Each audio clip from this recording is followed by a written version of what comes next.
Saya juga memiliki beberapa orang yang sering sekali mengkomplain karya saya, namun dia tidak memiliki karya bandingan.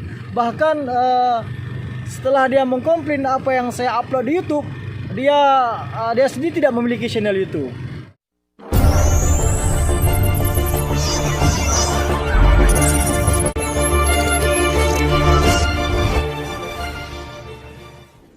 Assalamualaikum warahmatullahi wabarakatuh. Selamat sore semuanya, sahabat misteri dimanapun kamu berada.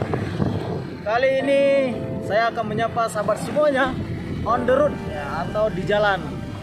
Saya sedang berada di jalan menggunakan.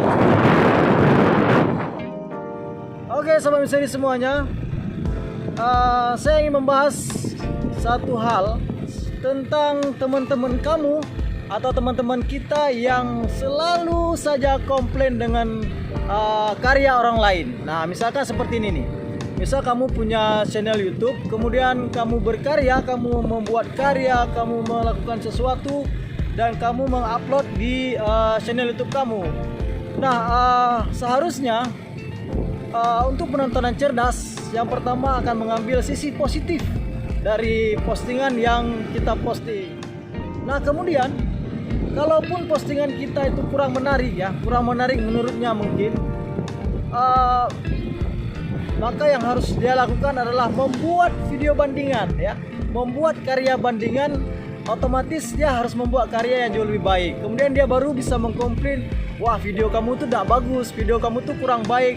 Nah seharusnya videonya seperti ini gitu. Karya kamu itu nggak bagus, seharusnya karya kamu tuh seperti ini gitu. Nah saya setuju dengan hal ini bahwa seseorang yang mengkomplain karya orang lain, tetapi dia harus membuat hasil karyanya sendiri yang jauh lebih baik, ataupun hasil karya bandingan untuk membandingkan karyanya dengan karya orang lain yang dianggap kurang baik. Nah, tetapi kejadian hari ini adalah orang-orang yang mengkomplain, orang-orang yang mengkomplain karya orang lain itu justru orang-orang tidak punya karya sama sekali. Dia mengkomplain karya orang lain, tetapi dia tidak memiliki karyanya sendiri. Saya juga memiliki beberapa orang yang sering sekali mengkomplain karya saya, namun dia tidak memiliki karya bandingan. Bahkan setelah dia mengkomplain apa yang saya upload di YouTube, dia sendiri tidak memiliki channel YouTube. Nah sebenarnya di saat setiap kita upload, dia selalu melihat hasil upload kita di channel YouTube kita. Bukankah berarti dia selalu memperhatikan channel kita? Bukankah berarti dia selalu memperhatikan kita? Nah, secara tidak langsung dia itu merupakan fan terbaik kita. Dia sangat ngefans sama kita. Nah, buat teman-teman yang hasil karyanya selalu dikomplain sama orang lain, gak usah khawatir. Anggap saja dia adalah ngefans banget sama kamu.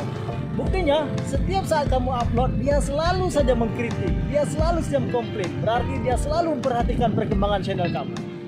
Nah, ada dua hal positif di sini di saat orang mengkomplain hasil karya kita. Yang pertama, kita akan mengintrospeksi diri untuk berbuat lebih baik, melakukan sesuatu lebih bagus. Dan yang kedua, dengan seringnya dia itu melihat channel kita, artinya setiap saat kita mengupload, dia pasti melihat channel kita. Berarti secara tidak langsung juga viewer kita selalu bertambah. Oke sahabat misteri semuanya, sampai di sini dulu Jen Malhotra menyapa sahabat YouTuber on the road season 1, dan kita akan berjumpa kembali di Jen Malhotra menyapa YouTuber on the road season 2. Salam sahabat misteri.